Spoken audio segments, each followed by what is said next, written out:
How are you all? Excellent.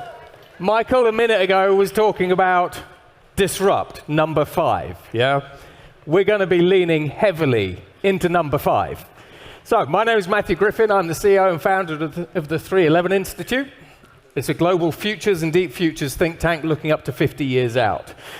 Now, when we think about generative artificial intelligence, text to video, those kinds of systems we saw 10 years ago, and we were publishing them in the United Kingdom. So what I'm going to do throughout this presentation is I'm going to lean on some of my experience. I work with brands typically in the $3 billion to $500 billion range. So all of the FMCG brands, like Coca-Cola, Pepsi, all the payment providers, Visa, MasterCard, Capital One. And we're going to be going through a view of the future through the lens of technology. We're going to be having a look at what some companies like Google are doing. And I'm going to be taking you under the hood of artificial intelligence and showing you some things you might not have considered. So let's talk about AI. Everyone's been talking about AI. It is the fastest developing technology of our time. Today, we have over $2 trillion being invested in artificial intelligence. But this time last year, we were talking about generative AI. The years before, it would have been traditional artificial intelligence. The pace of change that you're having to deal with is significant. Next year, we'll be leaning heavier not just into agentic AI, but into some interesting agentic AI properties. So Satya Nadella, the CEO of Microsoft, has recently said, we have seen 30 years of artificial intelligence development in just 3. This is a fast-paced technology. When we have a look around the world, pretty much every venture capitalist, every entrepreneur says you will either be artificial intelligence first, as individuals, and as businesses, or you can insert your own marketing phrase right there. Now, when we think about the AI that we have today, humans beat artificial intelligence today when we think about emotional intelligence. But Sam Altman and ChatGPT-4, the latest GPT models are being trained on social intelligence. This is important for a reason we'll come to later. So AI today has an EQ of pretty much nothing. Humans, 36% of humans on the planet have a high EQ score. When we have a think about IQ, average human IQ globally is 100. AI's IQ, which is measured, is 136 if you use Google Gemini 2.5.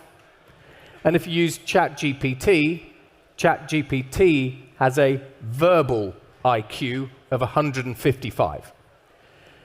And in the past 3 years, AI's IQ has increased by 51%. How much has your IQ increased in the past 3 years?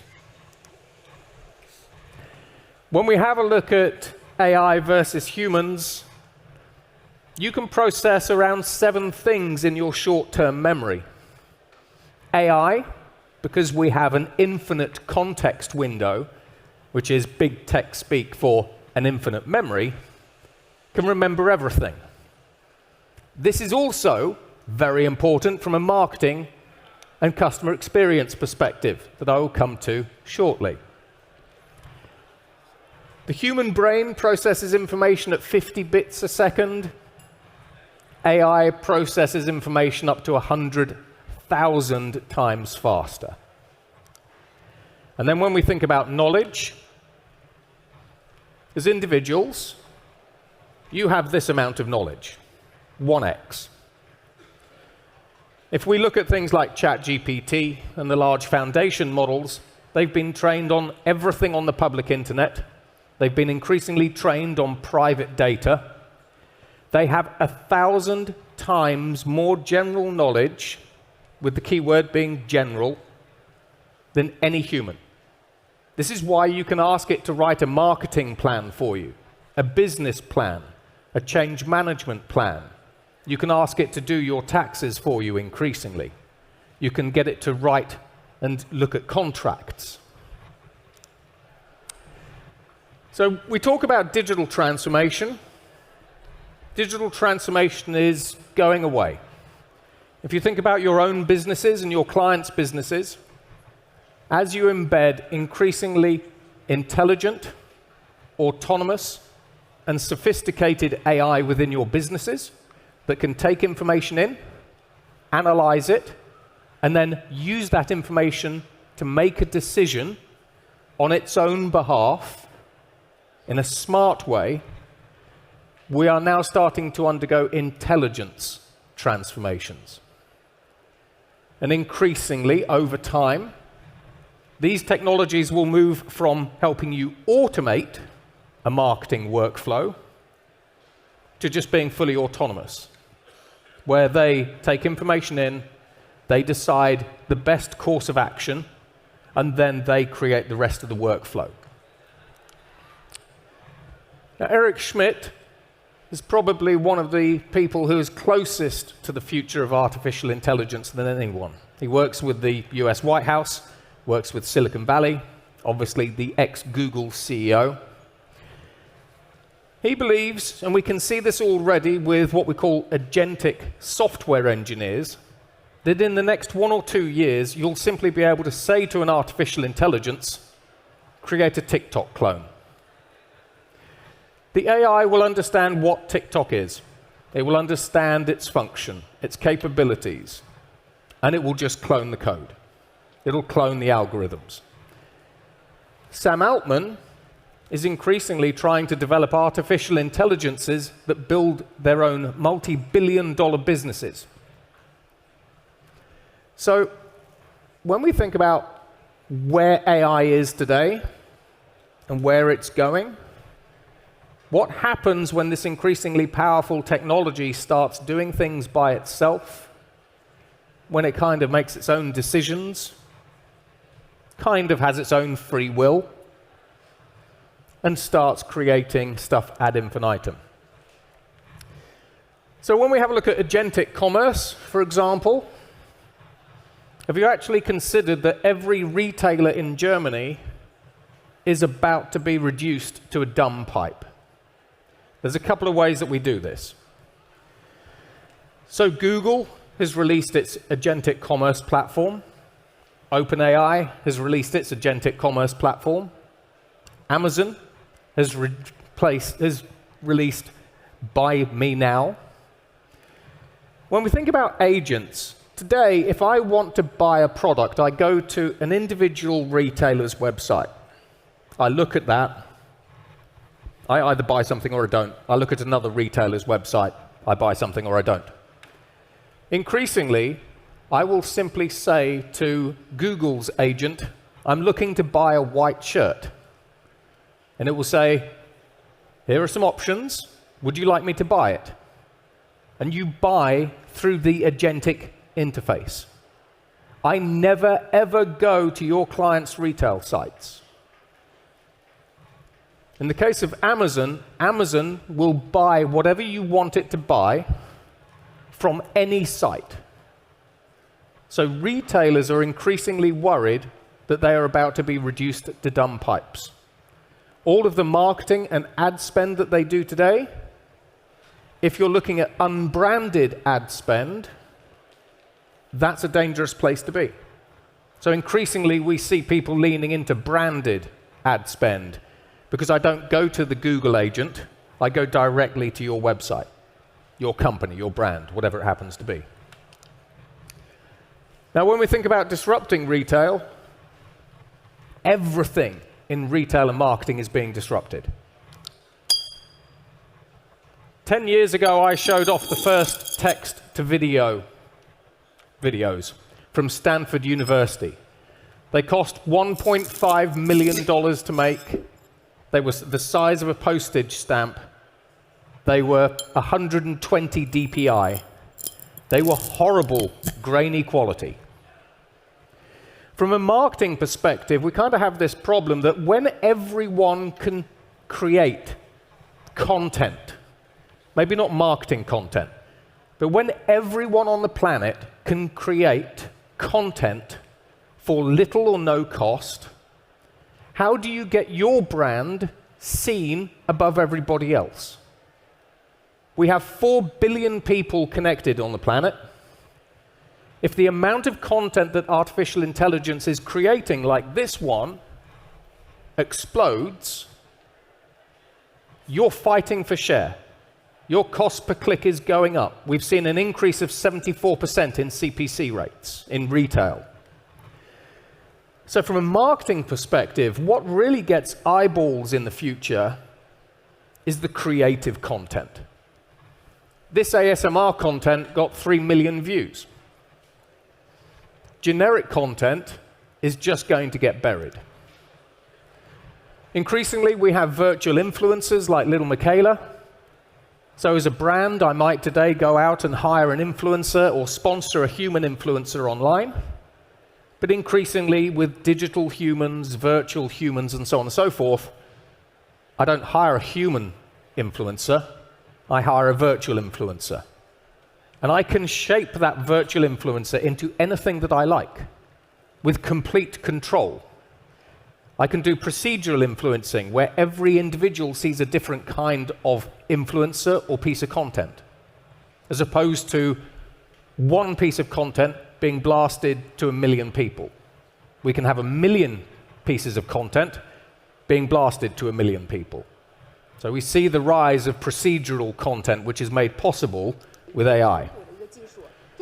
When we have a look at online selling, one of my clients wants to open up the Asian market, which they believe for them, because they're a large global drinks brand, is worth $150 billion.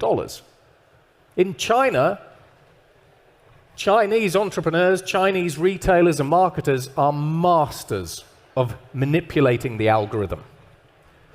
But this is deepfake. So if you think about continuous selling, so live QVC-like selling on the internet, which is an increasing trend, especially in Asia, and it's starting to come more into the West. These are all synthetic, deepfake humans. They run 24/7, they can sell anything that you want.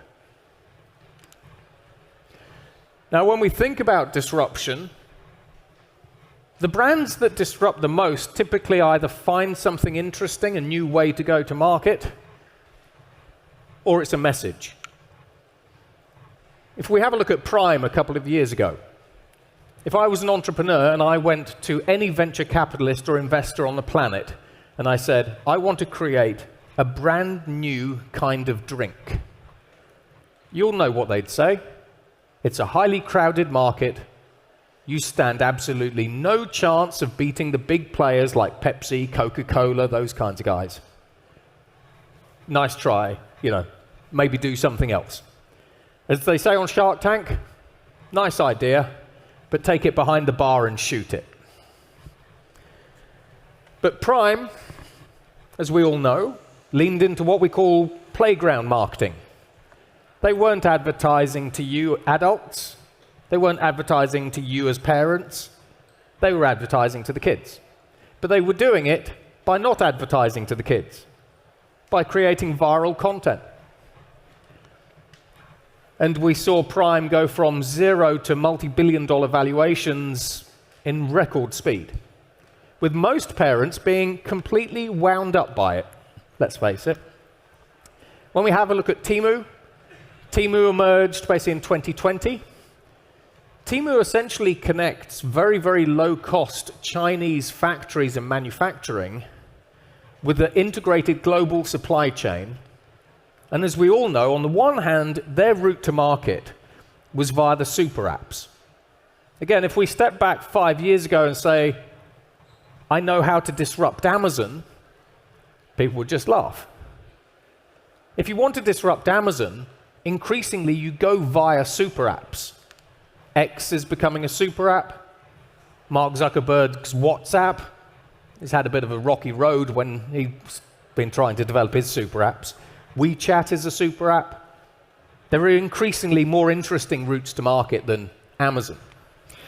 But with Temu, they went from pretty much zero revenues to $54 billion in revenue in the space of 4 years. And then when we have a look at On, the founder of On in Switzerland went to Nike because he was a runner. And he created a shoe prototype where he literally cut up pieces of garden hose, put them on the soles of his shoes, and started creating a prototype around that. And as sales started growing, he went to Nike and said, "I'd like you to buy the company." You all know what Nike said. No. On created a community. By creating a community, a different kind of marketing, Nike is now looking over their shoulder. So there's a huge amount of disruption, but there's a huge amount of opportunity. But as humans, we still tie into those stories, those communities, those interesting, quirky things that get our attention.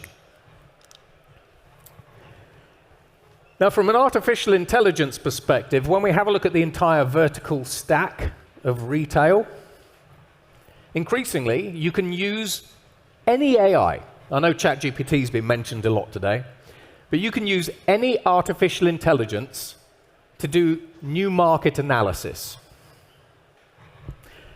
You can use AI to increasingly create products for you. Here in Germany, there is an artificial intelligence company called Hyperganic.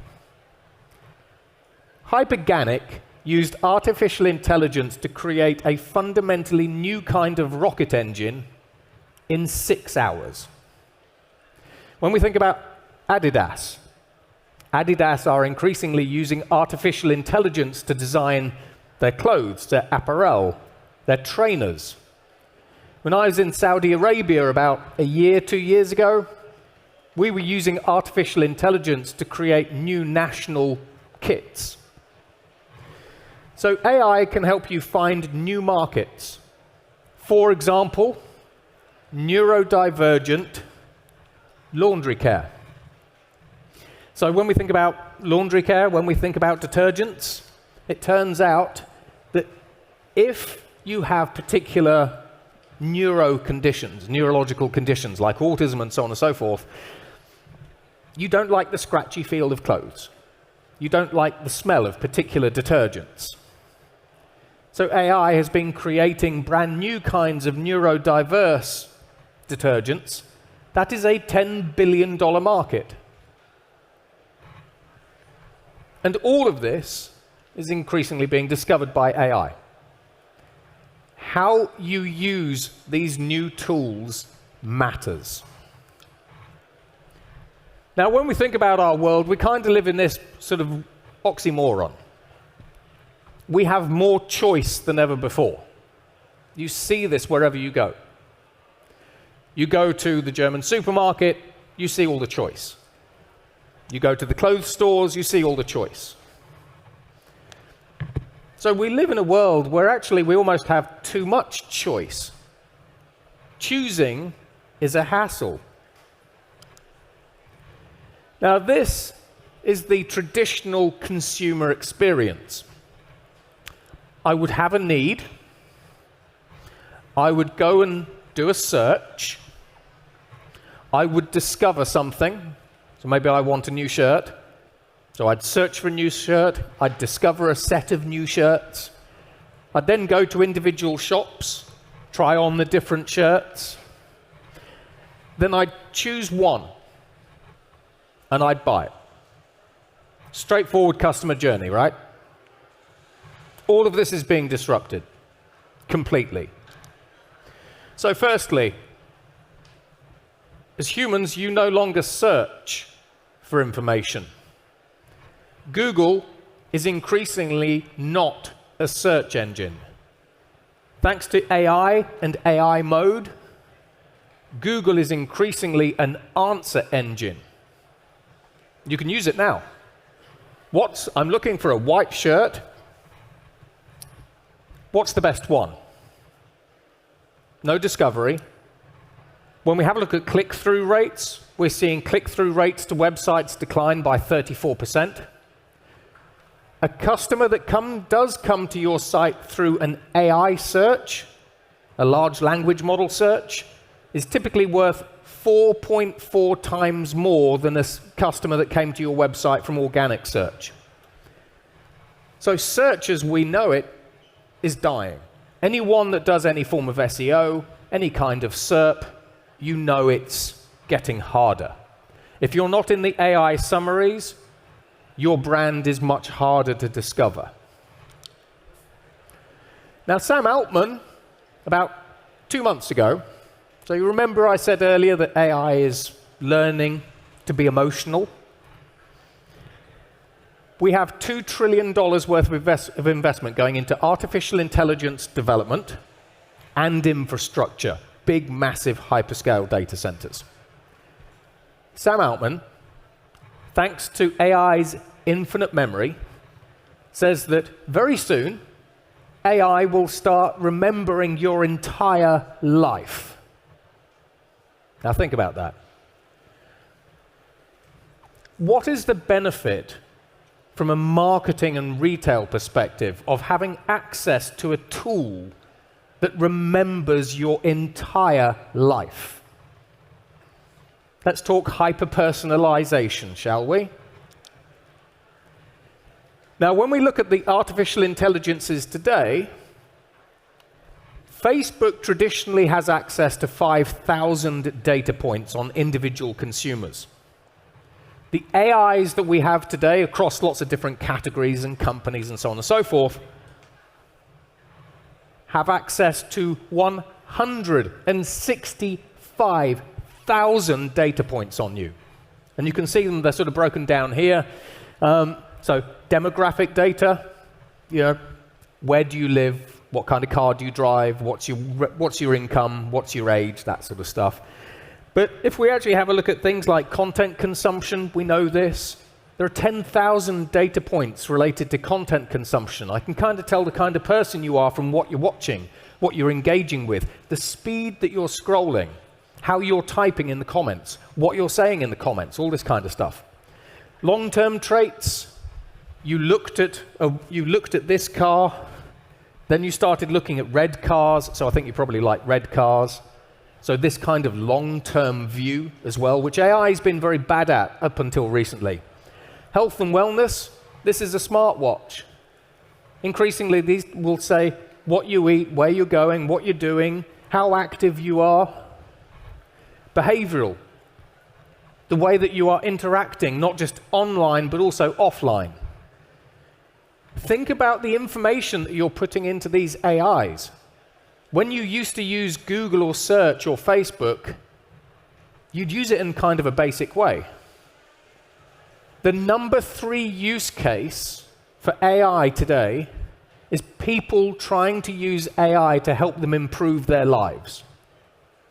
The information you are putting into these artificial intelligences is fundamentally different to the kind of information that you would have put into any other system a year, 2, 3 years ago. So I have 165,000 data points on you. I can do a lot with that. Now, from a discovery perspective, remember that Google is no longer a search engine. It's increasingly a agentic retail engine. Or Amazon, take your pick. Visa is increasingly an agentic retail payments provider. So I'm looking for a shirt. I go online, maybe I use Google, and it knows me so well that it just says, here's a shirt. I have all the choice in the world when it comes to shirts. But Google says, here's a shirt, contrast collars, short-sleeved, from your local provider. Now, when we think about experience, the experience is changing as well. It used to be the case that if I was shopping for fashion, I might go to the store. But now, because we have ultra-high definition rendering engines, not necessarily augmented reality. I can go to a fashion e-commerce site and I can do a virtual try-on of the shirt that I want to buy. And as I move, as the camera watches me, there is enough computing power on your devices to make sure that the shirt wrinkles in the right way, flows in the right way. And eventually, we kind of get to the point where these systems say, you have, on the planet, there are 500 million white shirts. To give you the illusion of choice, I'm going to present you with two. Pick one. So you pick one, and recently there was a report out by Brookings. Do you know 52% of people now will let an AI just choose for them?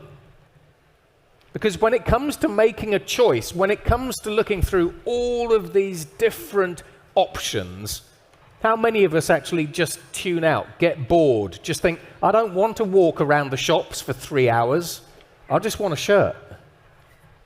And these systems increasingly know you so well, they just go, there's a shirt there. And I go, well, I've saved myself 3 hours of walking around, I've saved myself 5 hours of looking at different websites.